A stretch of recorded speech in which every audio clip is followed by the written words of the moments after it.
Well, if you put it like that, it makes sense.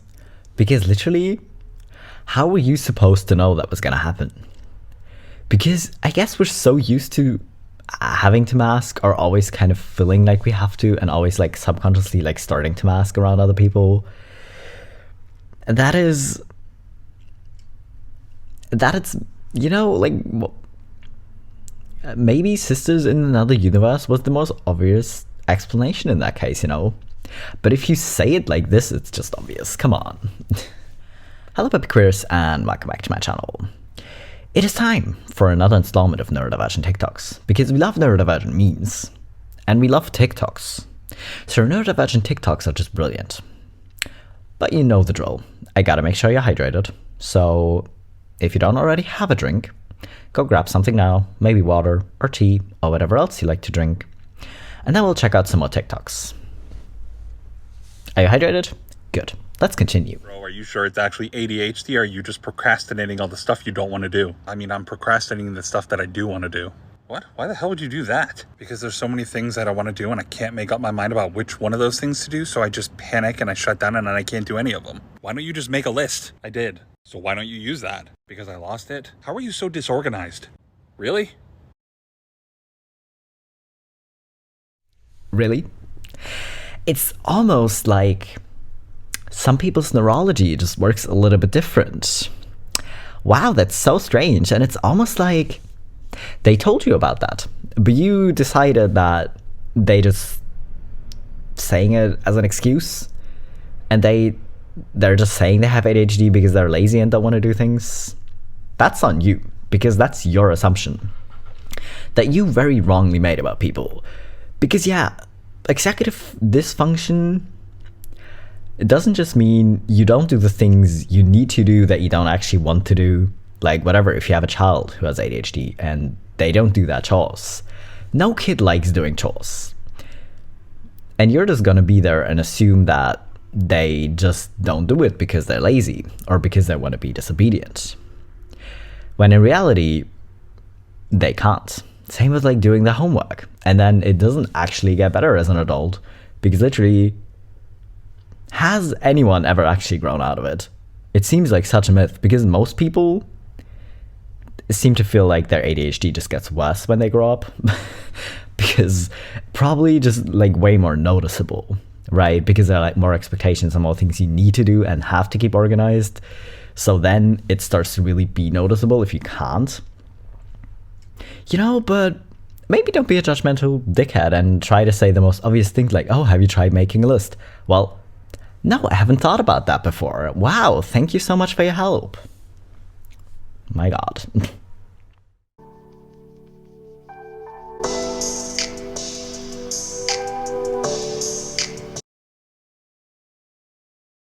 That is a normal dishes stance.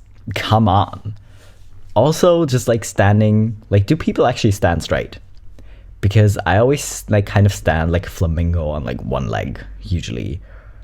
And if I do stand on both legs, I'm constantly like switching to the outsides of my feet. So I'm just kind of bobbing to the side a little bit at all times.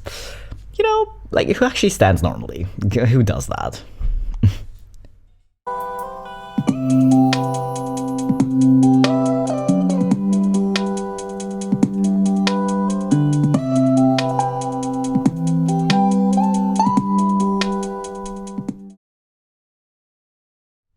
And all of these things could be avoided if people actually knew things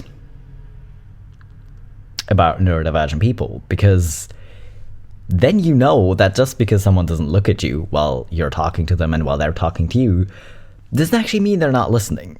Because that's the difference between someone just like drifting off into space because they don't care, and someone who's actually trying to listen and just not looking at you, because that way they can pay attention more, but you choose to ignore it. And also, a lot of people, like I've even caught like so many neurotypical people kind of responding in, oh my God, the same thing happened to me kind of way.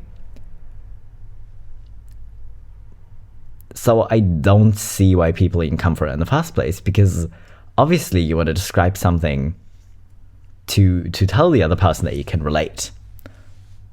You know? Why do you think that's rude? And also, I forgot the last one. Hang on. Oh, the monotone voice one. Wow. I can't even tell if naturally I talk very monotone or if I use the right facial expressions, because I really can't tell where the mask ends and my natural behavior even begins, because I've suppressed it so far that I can't tell you. Like, some things are just like very obvious when I'm asking. So I really can't tell anymore, but I honestly, I'm pretty sure I've been called out on it too many times. Oh well. If you are one of the 15% of autistic adults who are actually employed, hi, I represent the 85% and I have questions. Number one, how? Number two, how? Number three, how? Without melting down, how? Very badly, admittingly. Like, some days are just gonna be so much worse than others. Like, usually it really depends, because you have days that just kind of go smoothly, where just like having a stim toy on your desk that you can like play with will kind of help with the overstimulating of like hearing people all day. But apart from that, very badly sometimes. Like, it's not that easy, especially if you have to talk to customers like on the phone and all you really want to do is like tell them off for being incredibly silly and impatient, but you got to be polite, and then you can't think of the right thing to say. So it's not easy, definitely not. But if anyone has like any actual tips, feel free to leave them in the comments for people to find.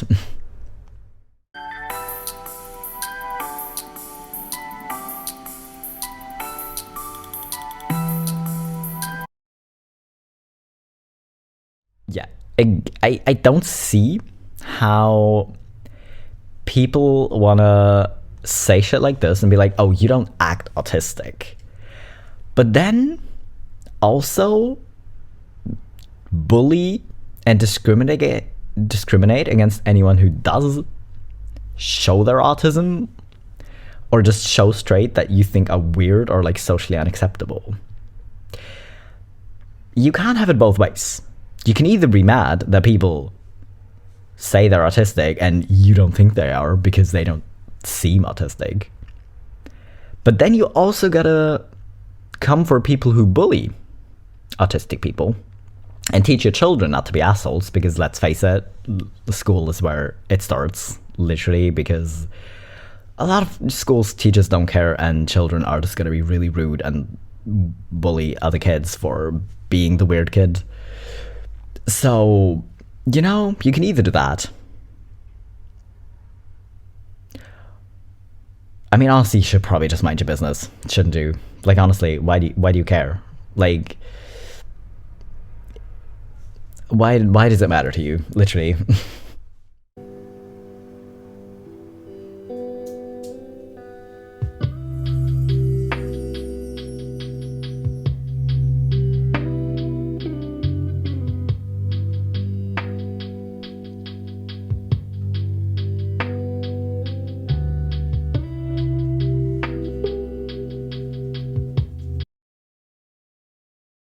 I mean, I'm obviously not an autistic lesbian. But it still hits a little bit too hard, because honestly, it is the sad reality, which is why people saying, oh, you don't seem autistic pisses me off so much, because there is so little autistic people that will not experience bullying or being discriminated against if they show their traits and if they're just authentic. So most autistic people, or neurodivergent people in general, will learn to mask at a very early age. So it just makes me angry and really sad, because then you have adults, or like, especially like with teenagers, like people keep saying teenagers are like supposed to be in their formative years and like figure themselves out. But if you're so busy trying not to be bullied and like seem acceptable, really, you're not really spending time on who you actually are, what your values are, who you want to be, what you want to be. And honestly, everybody should get that chance. Hey, how are you today? Let me answer your question with another question. Are you autistic? I don't know why that has anything. Yeah, I'm fine. How are you today?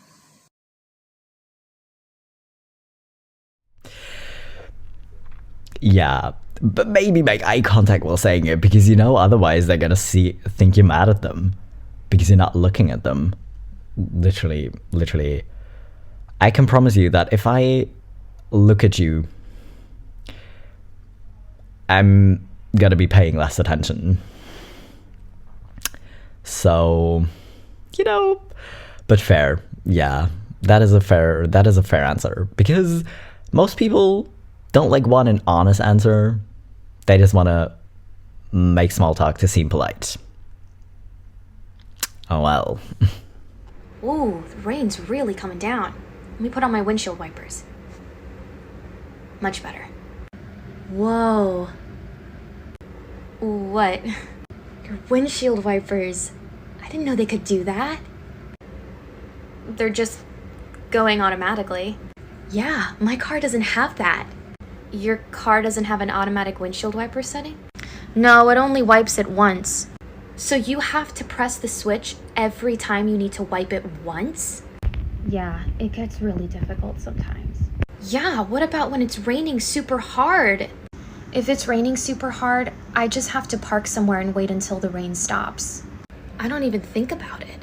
I just drive. The windshield wipers do it all for me. It doesn't hinder my vision at all. That must be nice. Takes me a lot longer to get to where I need to go if it's raining like that.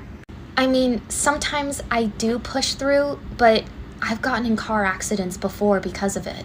No, that's really dangerous. Yeah, it is. My meltdowns get so bad. Wait, meltdowns? I thought we were talking about car accidents. No. This was an analogy.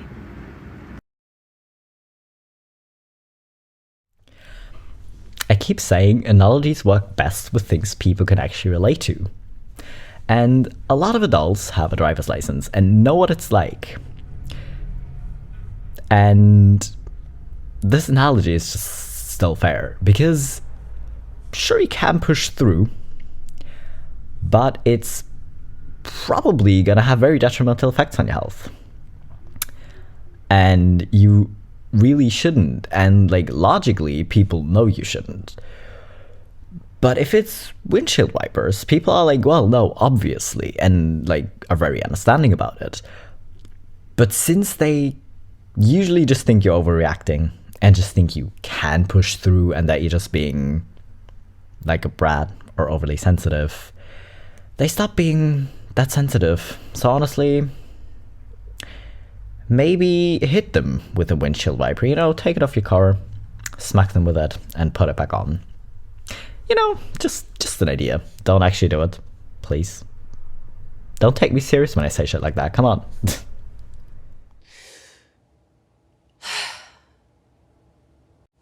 Whoa, are you okay? What's going on? What are you talking about?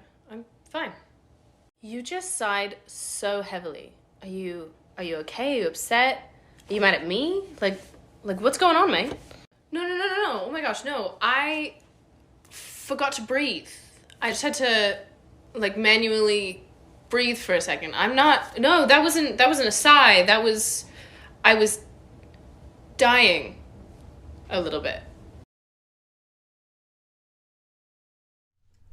Again, isn't that just normal? Or do neurotypical people only manually try to control their breathing if they try to calm themselves down? Isn't that just... Again, are you telling me that neurotypicals don't do this? Alright then.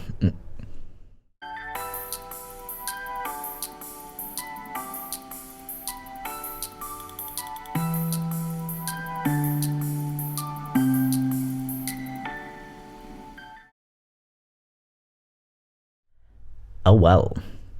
And also, if you already struggle with sensory issues a lot and like feeling things on your body constantly, it kind of seems like if you get too warm, it's just gonna feel way worse for you than for neurotypicals. Because if neurotypicals get hot and they probably feel themselves be really warm and they get really sweaty and they can kind of feel it, but they can ignore it. Whereas your brain's just gonna focus on it and you're gonna spiral because you can feel everything sticking to you. And the same with being cold, because then you're just like too aware and you can't really like zone out of it. Like you can just like feel your toes being really cold or something. And I think neurotypicals can also just ignore it better. But yeah, well. Anybody who's using this to diagnose themselves, please don't.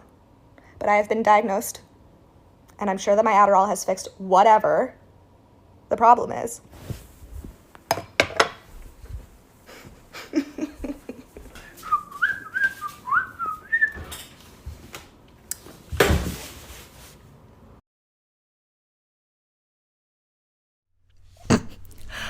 I'm sure my Adderall has fixed whatever the problem is. It's my second favorite thing about this, actually, because my favorite thing is how she was so smug. Like, she was so sure that it was actually fixed. And she was like, no, it's fine. Listen, I'll show you. You know, listen. Does that actually count as a red flag? I know this filter is just for fun, but I'm pretty sure it doesn't actually count as a red flag. I don't have a dishwasher, so it can't be full. So it'd just be hilarious if I get this one. I should try it sometime, though. What in the world? Oh!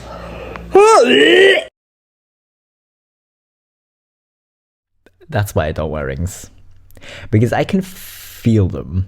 Unless I'm like really distracted and I really don't like it. And then as soon as I wash my hands and I feel like water beneath the ring, I can't.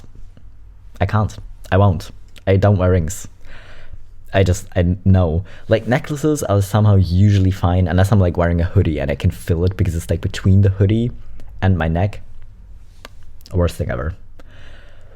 Worst thing ever. I still don't know how I can wear my watch all the time because I used to not be able to have anything on my wrists either. Oh well. It's so funny how the people who hate on self-diagnosis are like, oh, you just want to feel unique and quirky. Bitch, I have never felt less unique in my entire life. I rapidly learned that none of my experiences are unique. Everything I previously thought was a fun little quirk of my personality is actually an intrinsic trait of my neurotype. Walking on my tiptoes, always being cold, having a shit sense of direction, accidentally taking on other people's accents, even the shape of my tongue. It's called a scalloped tongue, and apparently it happens because we tongue thrust at night. It's all because of autism. It's a bit of an existential crisis, but like I don't really mind because my entire life I felt like I was some kind of endangered species and it's like I'm finally meeting others like me. Yeah, it makes no sense. Because, I mean, a lot more people are neurodivergent than you think, so saying it's because we want to feel fun or quirky in itself is already stupid. But I think this is so true for a lot of us, because a lot of things you do, you either thought everyone did these things until you talk to neurotypical people and they're like, what? No one does that. What? And then you think, oh, I guess I'm just a little different then, it's fine. But then you realize that it is just kind of a diagnosis, really. But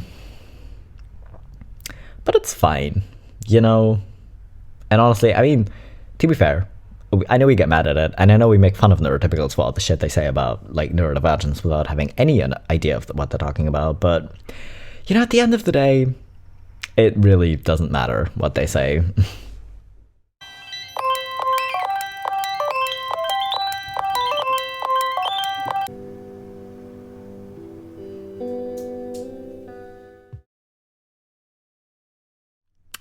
And that's all masking. Because we've landed too well. But you can bet that the second they're alone, like, I don't know, if they're like at work or something, probably only like when they get home, they're gonna get rid of the things that bother them so fast and just hope it's early enough and they don't like have a full-on meltdown or shutdown, you know? Not that I'm autistic, it's that certain spatulas are bad and wrong and don't work properly.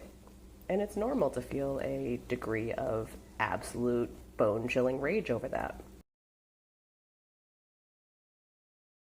To be fair, different spatulas work for different things. You know? But why is it so flat? Why is it not curved at all?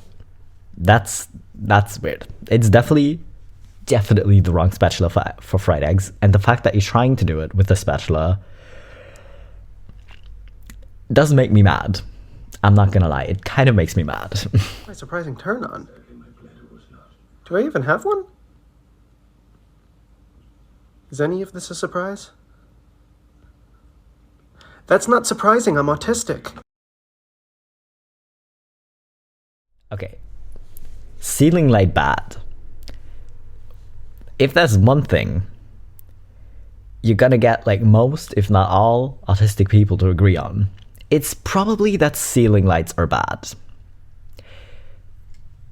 So this is really not surprising. Executive dysfunction is such a bizarre phenomenon to explain to people who don't have it. I want to do the task. I'm tired of not doing the task. In my brain hole is like, do the task, just do the task. You're anxious because you haven't done the task. But alas, I cannot.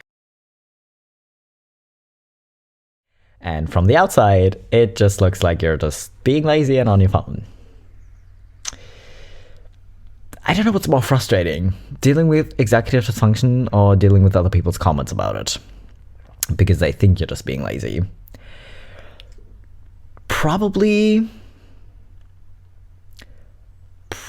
for me at least, the actual executive dysfunction, because a lot of people, like especially like people I work with or my family, don't really know I'm neurodivergent. With my family it seems hilarious because, listen, the only time I wasn't like irrationally angry with my father last time I was there, because usually I am, because he talks so much and he doesn't stop. And he doesn't care if you're interested or not. And he just keeps talking because he loves trains, which is hilarious in and of itself, really. And last time, that was all I could think about, is how many neurodivergent traits he displays. But I know what he would say if I would like tell him I'm neurodivergent.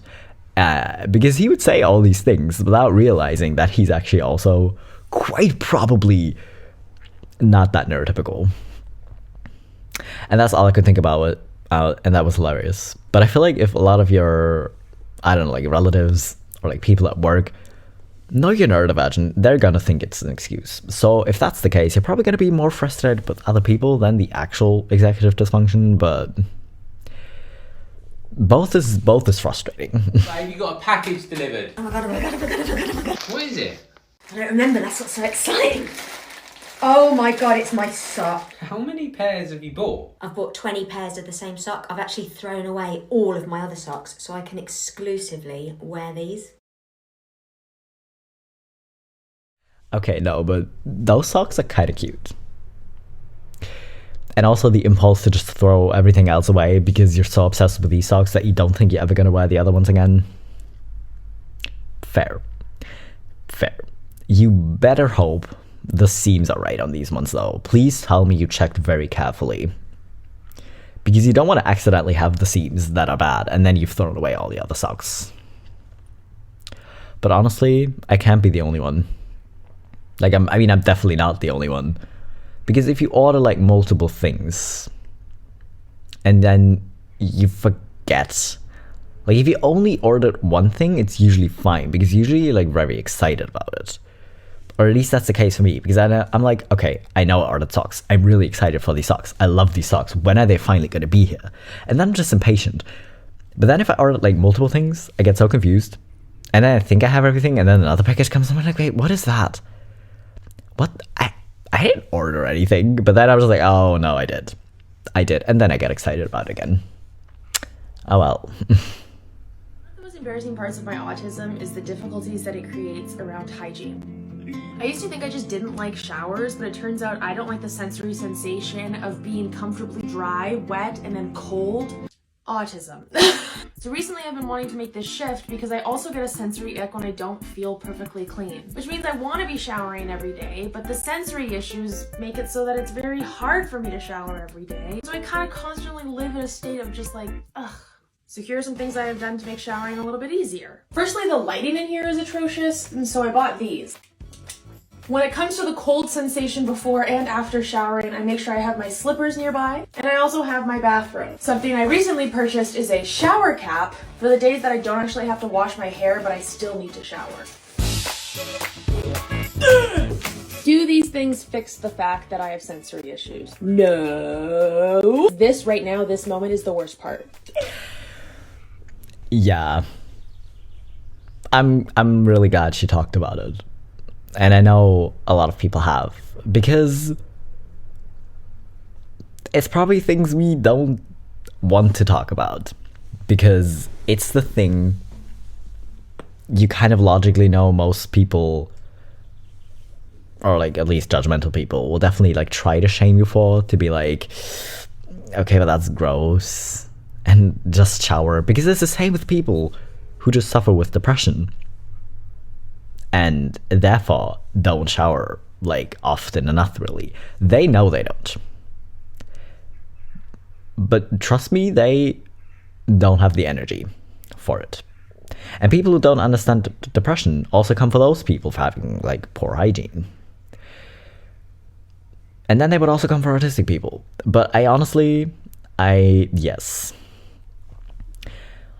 it's just gonna be easier some days than others to manage these kinds of things. And I think just kind of finding out ways to make it more bearable is a good solution. The same with like people who struggle with like brushing their teeth because it gives them sensory issues.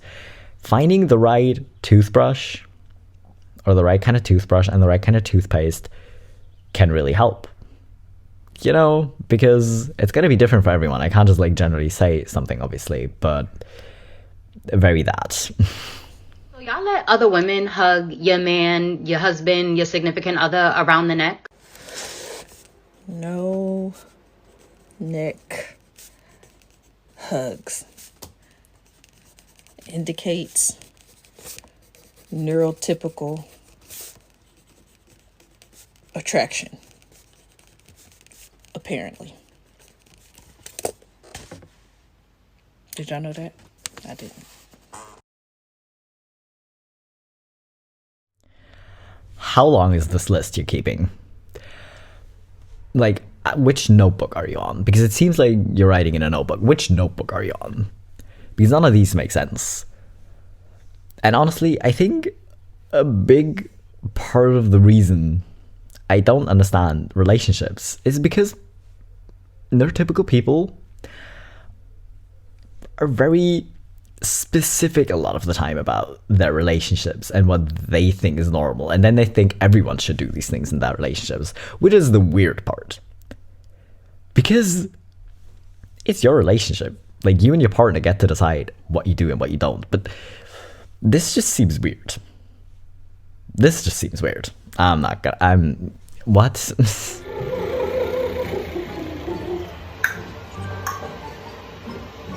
I hate my life. How will they know? You're never gonna know. Somewhere over the rainbow.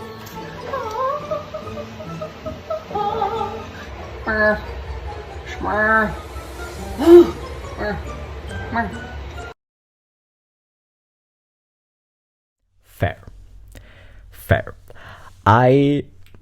The thing with unmasking is I sometimes don't notice when I make sounds anymore, because I used to just suppress it completely and not try to make like sounds outside of talking, really. So now that I'm trying to like unmask more, just like kind of do the things that seem natural to me, I sometimes don't notice that I'm doing them anymore. The good thing is I don't actually talk that loudly, and then I also don't like if I use vocal stims. I also don't use those too loudly. So I'm pretty sure people haven't noticed, but they might have just been polite and not said anything. I guess we'll never know. But oh well. So that was all the tech stuff for today. I hope you're hydrated now, because if not, y'all need to finish your drink. Come on. I know y'all don't drink enough anyways, so you might as well like make an effort to be hydrated, because you know it's good for you. And I hope you enjoyed the TikToks or found them relatable. I feel a little bit called out once again, because who know that we're the only ones who manually have to breathe sometimes, you know. Guess you learn something new every day, but that's okay. But yeah, I hope you had fun, and I will see you in 3 days with my next video.